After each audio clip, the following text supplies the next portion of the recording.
ils sont intervenus pendant le concert, donc il y avait de la musique et j'ai pas noté de choses. Je crois qu'à un moment l'un d'eux a parlé d'explosifs, mais je crois que c'est à peu près tout ce que j'ai compris. Puis après, comme j'étais disons enseveli, si j'ose dire, sous d'autres personnes, je ne sais pas trop ce qu'ils disaient.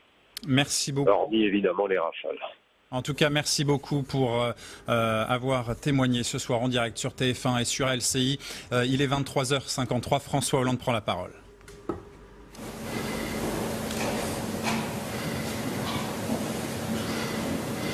Mes chers compatriotes, au moment où je m'exprime, des attaques terroristes d'une ampleur sans précédent sont en cours dans l'agglomération parisienne. Il y a plusieurs dizaines de tués. Il y a beaucoup de blessés. C'est une horreur.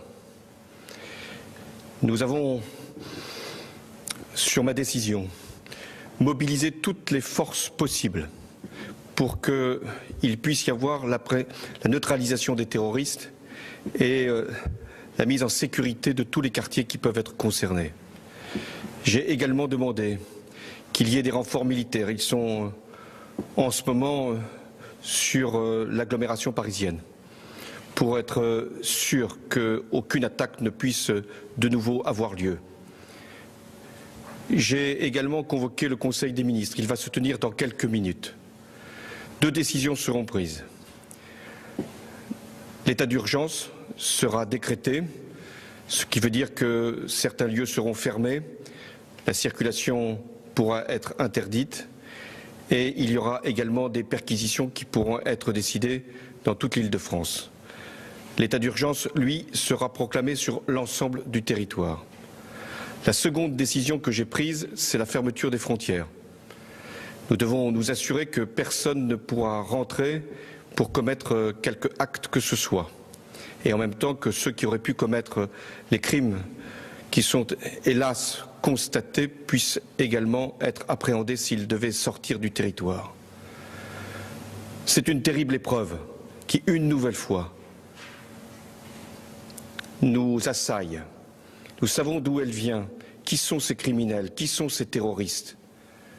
Nous devons, dans ces moments si difficiles, et j'ai une pensée pour les victimes, très nombreuses, pour leurs familles, pour les blessés, nous devons faire preuve de compassion et de solidarité.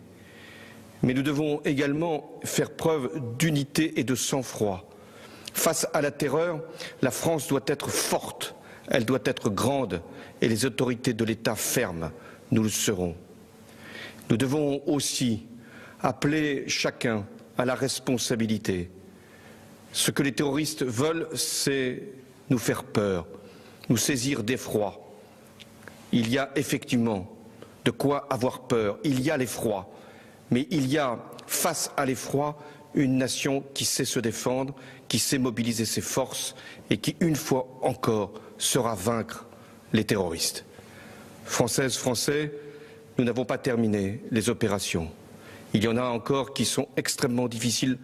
C'est en ce moment même que les forces de sécurité font assaut, notamment dans un lieu à Paris. Je vous demande de garder ici toute votre confiance dans ce que nous pouvons faire avec les forces de sécurité pour préserver notre nation des actes terroristes. Vive la République et vive la France. François Hollande, donc, qui s'exprimait ce soir juste avant un conseil des ministres exceptionnel qui va se tenir. Christophe Jacubizine, qu'est-ce